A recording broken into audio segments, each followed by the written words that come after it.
Je pensais vraiment que je pouvais mourir. Je viens d'apprendre les raisons pour lesquelles ça s'est passé comme ça. On m'a mis sur fauteuil roulant pendant tout l'hôtel.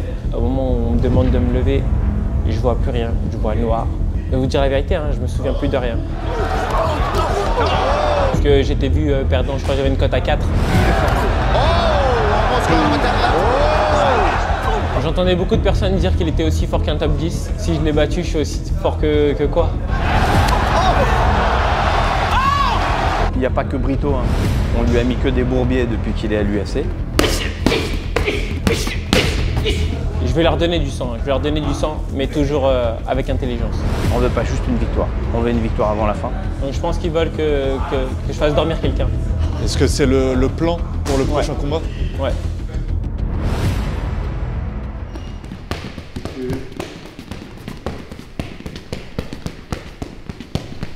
Ok, cette fois-ci tu le fais. Direct, tu percutes. William, on se retrouve sur la chaîne pour la 3e fois et ça fait presque 2 ans qu'on ne s'est pas vu. Il s'en est passé des choses. Déjà, j'aimerais revenir sur l'événement, on va dire, marquant de l'année 2024. Il y en a eu 2 en soi. Tu avais un combat de prévu en mai 2024 qui devait se faire jusqu'à cette fameuse pesée. Ouais.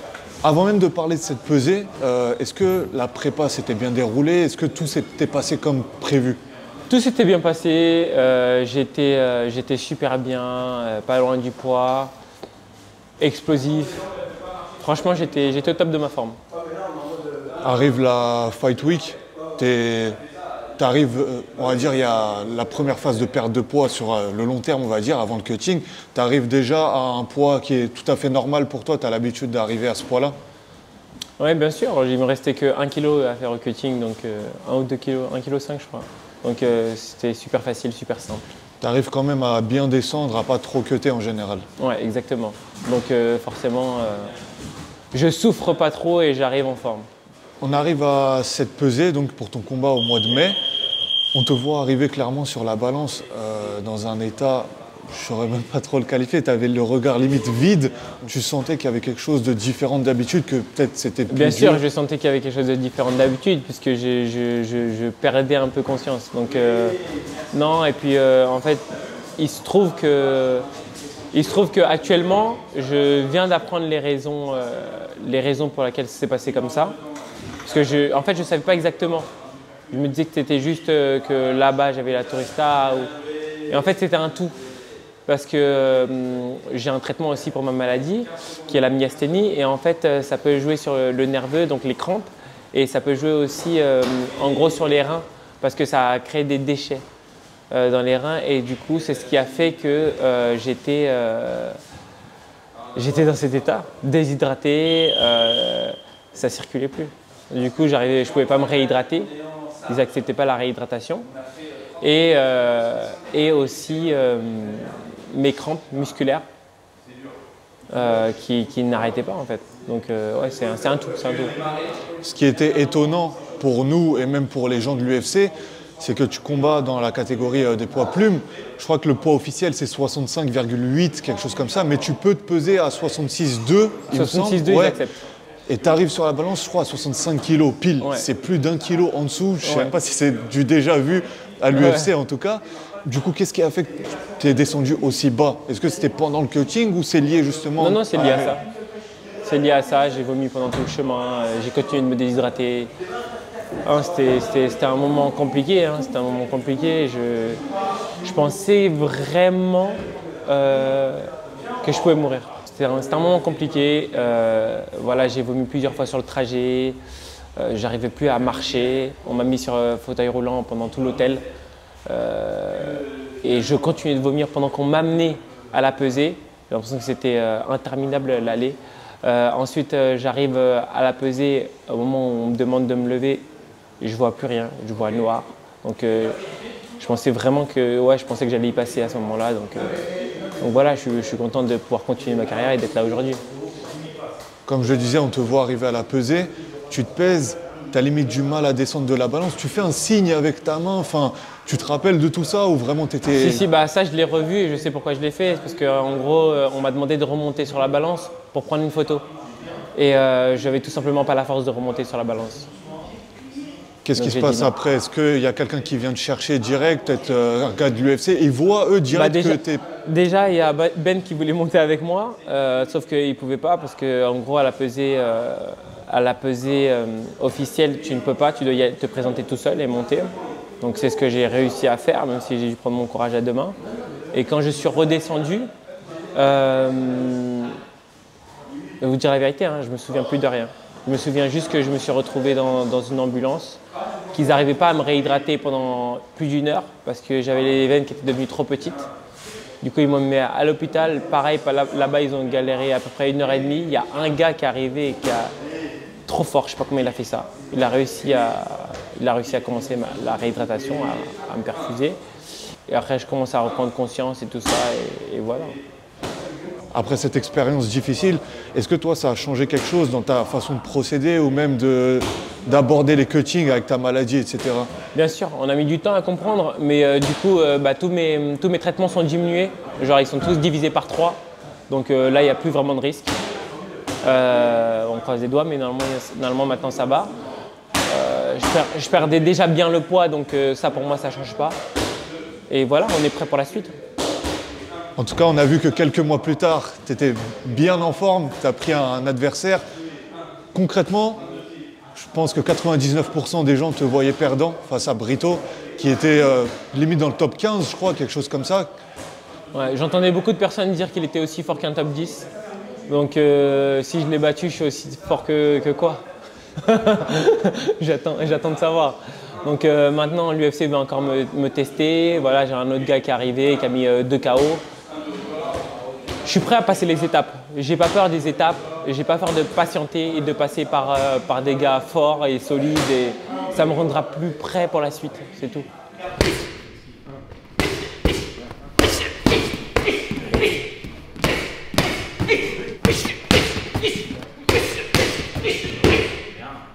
Après cette épreuve difficile du cutting, 4 mois plus tard, on te propose Brito. Toi, tu acceptes, pour toi, il n'y a aucun souci? J'accepte, il n'y a aucun souci. Et puis je pense aussi, d'un autre côté, c'est un petit peu une punition parce que voilà, j'ai raté un combat, j'ai raté la pesée. C'est un petit peu une punition. Et au final, la punition, c'est moi qui la donne et ça, j'en suis fier. J'en suis fier et c'est ça qu'il faut faire. Was able to...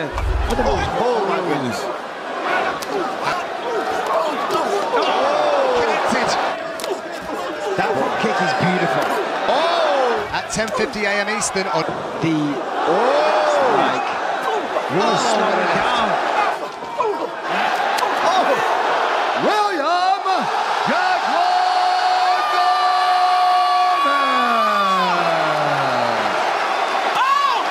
Tu penses que l'UFC voulait te tester un petit peu contre Brito? Ouais, c'était un très gros test. C'était un très gros test. Parce que j'étais vu perdant, je crois que j'avais une cote à 4.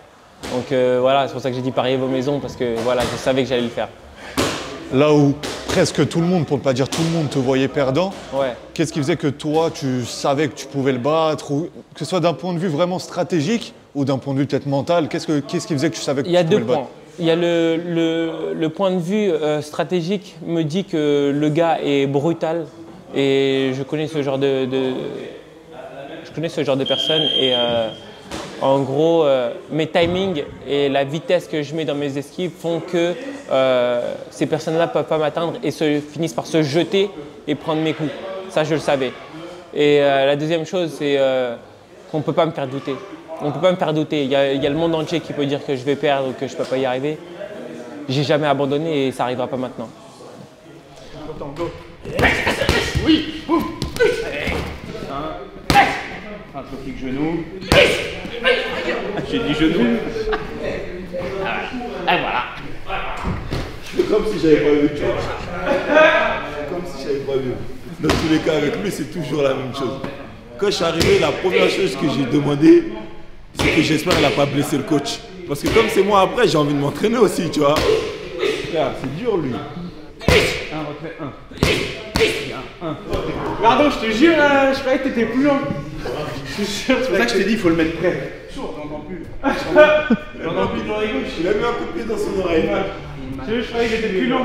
Je croyais que j'étais plus long. Regarde. Frère. Benjamin, ça a l'air intense, voire même limite dangereux, les pattes d'ours avec William. Go. J'avoue que c'est un garçon qui est plein d'énergie, hyper explosif, en même temps très puissant, rapide. Et donc chaque patte d'ours, c'est une épreuve.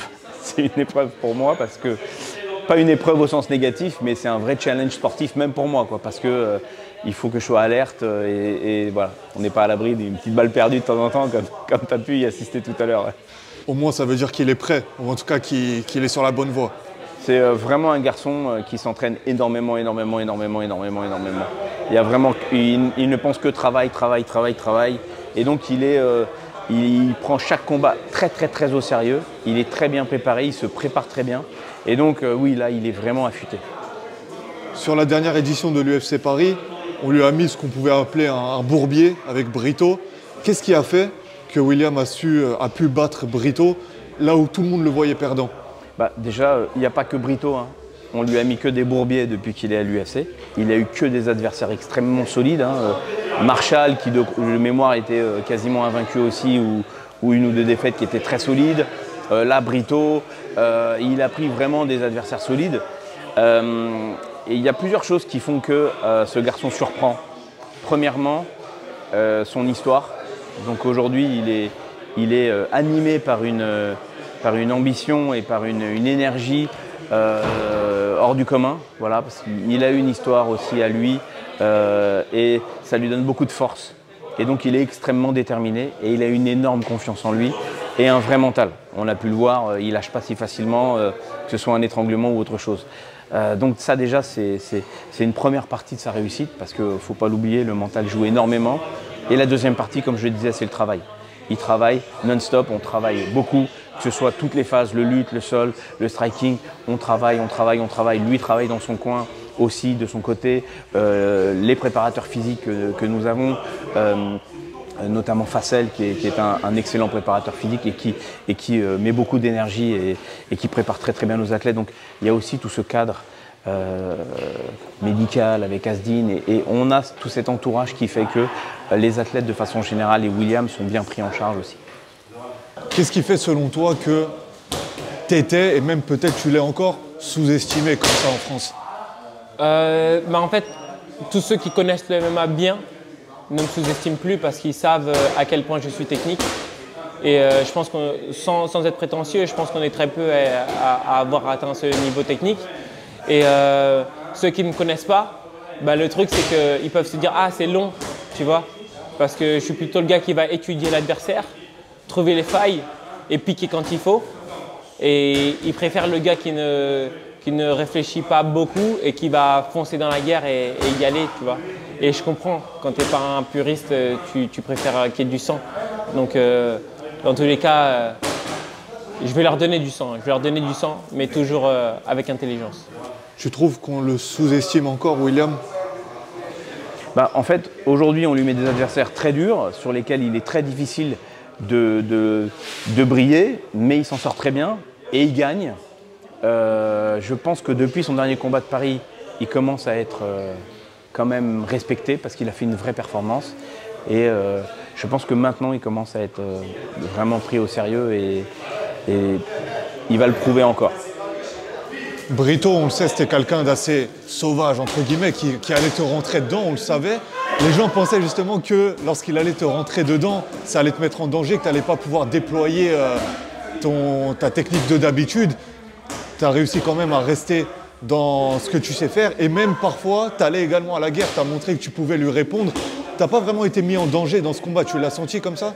Franchement, je me suis senti super bien pendant tout le combat. J'avais pas de gros moments de danger, mais il faut toujours ressentir le danger. Donc, je le ressentais quand même pour pouvoir accélérer ma vitesse, être bon dans mes esquives. Et c'est ce qui a fait que j'avais toujours les timings devant lui, même quand il rentrait et que je faisais un retrait bras arrière crochet ou que j'esquivais et que je rattaquais directement derrière. Voilà, c'est les timings qui me permettent ça. Ça a été ton plus gros combat jusqu'ici, tu penses, d'un point de vue à la fois du challenge proposé et de la guerre que tu as livrée? Oui, je pense que ça a été l'un de mes plus gros combats dans la cage. Mais ce qui fait que je ne me suis pas démonté et que voilà, j'ai avancé, c'est que Franchement, des plus gros combats, je l'ai eu beaucoup plus dans la vie, donc ça me fait pas peur. Donc même s'il faut en prendre d'autres, j'accepte. Comment t'es rentré dans ce combat en sachant, en entendant de partout que ça allait être trop dur, que c'était une marche trop haute? Ben, un jour, je suis tombé sur une interview qui était hyper intéressante sur moi. Et, enfin, sur un gars qui faisait un truc sur moi, j'ai pas compris. Et il disait, écoutez Will, il y a un truc étrange. Tout le monde pense qu'il va perdre, mais il garde toujours ce petit sourire. Il sait quelque chose qu'on ne sait pas. Et il a tout dit. Il a tout dit. Les gens ne le savaient pas, mais moi j'en étais convaincu. Et ça m'est égal qu'on pense le contraire. C'est moi qui rentre dans la cage. C'est à moi d'avoir confiance en moi. C'est tout. Juste avant ce combat face à Brito, je me souviens de quelque chose. Je crois que c'est sur RMC Sport. Ils filment tous les combattants français de la carte et ils leur demandent qui sera le premier français champion à l'UFC. T'as tout le monde qui donne des réponses plutôt réalistes, on va dire. Cyril Gane, Manon Fiorot. Et toi qui dis, bah moi. Ben ouais. Et ça, tu sais que les gens ont fini par le comprendre. Mais au début, ça a été super mal pris. Hein.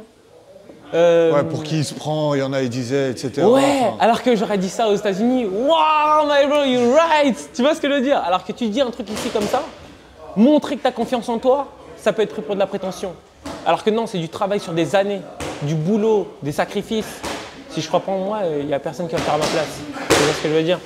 Donc, non, quand je réponds moi, c'est parce que c'est comme ça que je pense. Je vais dormir, je pense que je me répète des phrases tous les jours. Ça devient des automatismes. Limite, je réfléchis même pas quand je dis ça. Tu vois? Donc, quand on va me reposer la question, je dirai exactement la même chose. Parce que moi, je sais ce que je fais à la salle. Je suis pas avec les autres en train de regarder ce qu'ils font. Voilà. J'aurais pu dire n'importe quel de mes compatriotes qui aurait perdu au prochain combat parce que je ne les suis pas. Tu vois, je ne suis pas avec eux à la salle. J'ai confiance en eux. Je suis pour eux. Je veux qu'ils gagnent. Mais si on doit me demander qui sera le prochain à gagner un combat, je vais dire moi parce que je sais le travail que je fournis et j'ai cette confiance qui est inébranlable. Un retrait. Oh merde! C'est l'autre main. Bah oui, et le 1, c'est l'autre main. Monsieur le droitier, j'ai changé. On en est à 3 aujourd'hui, Paulin. 3-0. Non, je fais comme si j'ai rien vu, tu vois. Parce que maintenant, j'en ai marre, tu vois. Même eux, ils ont vu. Mais non, tu vas jurer quoi? Arrête de jurer, frère. Tu veux jurer quoi, là? Première position, c'était Youssouf. Deuxième position, c'était Youssouf. Troisième position, c'était Youssouf. Mais là, maintenant, il est passé en combien, là? Non. Là, franchement, là, Youssouf, je veux voir encore demain. Parce que là, sinon, il n'aurait pas fini. Mais sinon, il y a moyen qu'il regagne la tête. Il y a moyen qu'il regagne la tête. Allez, 1. Un retrait, 1. Et un 1. Un contre-temps. Après sa victoire, limite surprise face à Brito, on s'attendait à ce qu'il prenne un gars encore mieux classé, pourquoi pas quelqu'un du top 15. Or, là, on lui a proposé quelqu'un qui est moins bien classé, à peu près 50e. Est-ce que tu saurais expliquer pourquoi ou... Je pense qu'aujourd'hui, on est aussi dans du spectacle. Il faut finir ses combats. C'est vrai qu'aujourd'hui, on n'a pas de finish, à part celui contre Yanis Guémouri. On a besoin de prouver par un finish pour pouvoir espérer un top 10. Donc oui, on a gagné un mec très bien classé. Oui, aujourd'hui, on a montré qu'on était présent, qu'on était là. Je pense que l'UFC en veut plus. Donc on va essayer justement d'en montrer plus. Et avec Fernand, on fait ce gros travail pour aller maintenant essayer d'aller chercher plus de finish, être encore plus agressif et quel que soit l'adversaire, qu'il soit bien classé, moins bien classé, parce que là encore on ne nous met pas un adversaire facile, on nous met un invaincu aussi, mais on va essayer de montrer qu'on a le niveau pour aller chercher un top 10 et il faut qu'on finisse et on va aller finir ce combat. En tout cas, je l'espère. Mon prochain combat, c'est contre Ider Hamil, un combattant 10-0 qui est sur 2 combats à l'UFC, qui a mis 2 KO en premier et deuxième round, je crois. C'est un gars plutôt solide. On peut dire qu'il ressemble un peu à Brito, mais un tout petit peu moins agressif. Il réfléchit un peu plus. Je pense qu'il va arriver prêt parce qu'il sait le danger qu'il va avoir en face. En tout cas, au niveau des combattants, il n'y a plus personne qui me sous-estime. Et je suis prêt, j'ai hâte d'y être. J'ai hâte d'y être. Moi, je sais à quel point je suis explosif, à quel point j'ai les timings, à quel point j'ai une défense de lutte. Je suis prêt, je veux juste y aller et voilà. Sur le papier, ce qui semble un peu étonnant, c'est que quand tu prends Brito, il était largement dans le top 20.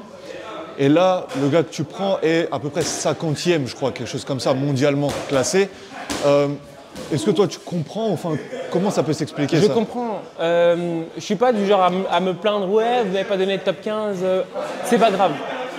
Il y a Nassourdine qui a mis beaucoup de temps. Moi, si je dois mettre beaucoup de temps aussi, je vais mettre beaucoup de temps. J'ai des gars solides en face quand même s'ils ne sont pas dans le top 15, c'est des gars solides. Les battre me rend plus fort.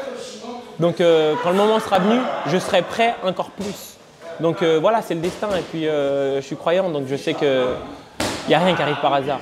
Si je dois prendre lui, je prends lui. Et ensuite, on passera par la suite. Tout à l'heure, tu disais que Brito était considéré par certains comme un top 10 que tu as battu. Tu te sens prêt, toi, aujourd'hui, à prendre un top 10, par exemple? Carrément. Carrément. Je suis prêt à prendre tout ce qui m'est donné, je suis prêt à le prendre aujourd'hui. Vraiment. Un top 10, un top 5. Je suis prêt aujourd'hui. Je peux prendre n'importe qui. Pour en citer quelques-uns, Diego Lopez, Evloev. J'ai demandé Diego, mais bon, c'est...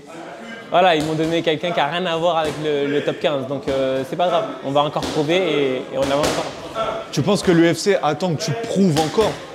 Je pense qu'ils veulent un finish. Ils veulent encore un finish. Donc je pense qu'ils veulent que je fasse dormir quelqu'un. Voilà, c'est ça le truc. Est-ce que c'est le plan pour le prochain combat? Ouais. Ah, c'est le plan, j'attends que ça. J'ai hâte. Après, le truc, c'est que le KO, faut pas le chercher. Il se trouve tout seul. Donc voilà, j'attends et ça viendra. Toi, tu trouves aujourd'hui que William Gomis peut aller combattre des gars du top 10? Honnêtement, oui. Avec le travail qu'il fait, la progression que je peux voir depuis plus de 2 ans avec lui, avec la détermination qu'il a, avec son mental, sa progression technique dans toutes les phases du jeu, je pense que c'est quelqu'un qui, oui, peut commencer à aller chercher du top 10 et il va le faire. Qu'est-ce qu'on peut attendre de lui le 1er mars? Vraiment une victoire avant la fin. En tout cas, c'est l'objectif, c'est ce qu'on cherche. On ne veut pas juste une victoire, on veut une victoire avant la fin. On va aller la chercher. Et en tout cas, c'est tout ce que je lui souhaite. C'est un garçon qui mérite, c'est un garçon adorable, attachant, travailleur, consciencieux. Et vraiment, il mérite et on essaie de faire le meilleur du travail possible avec Fernand et toute la team pour l'accompagner et pour qu'il puisse briller. Comment s'est déroulée cette prépa? C'est 4-5 mois après ton combat à l'UFC Paris. Comment s'est déroulée cette prépa? Comment tu te sens à 3 semaines du fight? Ça s'est super bien passé. Voilà, j'ai fait beaucoup de prépa physique avec Facel. Enfin, on s'est tué. J'ai fait beaucoup de travail d'intelligence et de tactique avec mes coachs, Fernand et Benjamin. J'ai travaillé ma boxe anglaise comme un dingue chez Issa. Avec François Laurent, on a fait beaucoup de sol. Pareil, technique d'attaque et de défense, les deux. J'ai fait une prépa hyper complète qui fait que je suis en totale confiance. J'ai juste hâte d'y être. Tu as parlé de Benjamin qui est juste derrière, Benjamin Sarfati.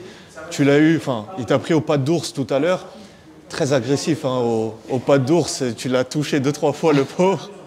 Même au pas d'ours, tu visualises déjà le combat, tu vas... Même au pas d'ours, je me sens en fait dans le combat. Je me sens dans le combat, donc forcément des fois ça dérape un peu, mais bon, je fais attention, je suis pas fou. Mais voilà, je dois toujours faire attention, tu vois, me dire que c'est pas juste des pattes, que l'adversaire peut toujours prendre des coups, et puis il faut que je sois violent, quoi. Donc voilà, je m'habitue à ça, je me mets un peu dans le thème. T'as toujours cette dalle comme ça avant tes combats ou là plus particulièrement? J'ai toujours la dalle pendant mes combats, mais justement pas depuis 2 combats. Le combat d'avant et celui-là, je sens qu'il y en a encore plus. Donc je suis content que la flamme se continue de s'alimenter. Le combat d'avant, on a vu sur RMC, t'as mis un coude à Fernand. Là, t'as mis un high kick à Benjamin. C'est quoi la prochaine étape? Mais je crois que c'est bon signe du coup. A priori, oui. Non, il n'y a pas de prochaine étape. Il n'y a pas de prochaine étape. On va juste prochaine étape dans la cage. Juste exactement. Retranscrire tout ça sur ton adversaire. C'est ça. Tu l'as dit tout à l'heure, tu vas prendre ton temps. S'il faut que ça prenne du temps, ça prendra du temps, c'est pas grave. T'as que 27 ans. Qu'est-ce qu'on peut attendre de toi à moyen terme, à long terme? Des victoires. Je veux dire la vérité. Des victoires, une progression constante et beaucoup de confiance. Beaucoup de confiance. Vraiment. Beaucoup de confiance. Toujours avec l'objectif d'être le premier Français champion de l'UFC? Toujours.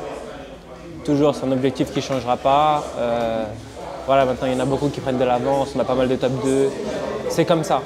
Mais en tout cas, je suis toujours dans mes objectifs à moi, de ne pas forcément être le premier, mais d'être champion de l'UFC. C'est ça mon objectif. Comment tu le visualises ce combat? Qu'est-ce que tu vas montrer de plus que ce qu'on a déjà vu de William? Montrer de plus que ce qu'on a déjà vu de William Gomis? Écoute, contre Brito, il aurait très bien pu tomber. C'était un adversaire solide. On peut s'attendre à ça et voir un peu plus. Mais si un coup doit toucher et tomber, ça touchera et ça tombera. Tu vois? Ça, c'est... On verra bien. En tout cas, on vous donne rendez-vous le 1er mars pour ce combat, ton 5e à l'UFC. Si tu as des remerciements à passer, un message à passer aux gens à qui tu veux, tu peux, la caméra elle est là, moi en tout cas je fais le tour. Bah, en tout cas c'est simple, déjà merci à toi d'être venu et merci à tous de me suivre. Juste 3 mots, croyez en vous. Et c'est pas la dernière fois que vous le verrez sur la chaîne. Merci William. Exactement, merci à toi.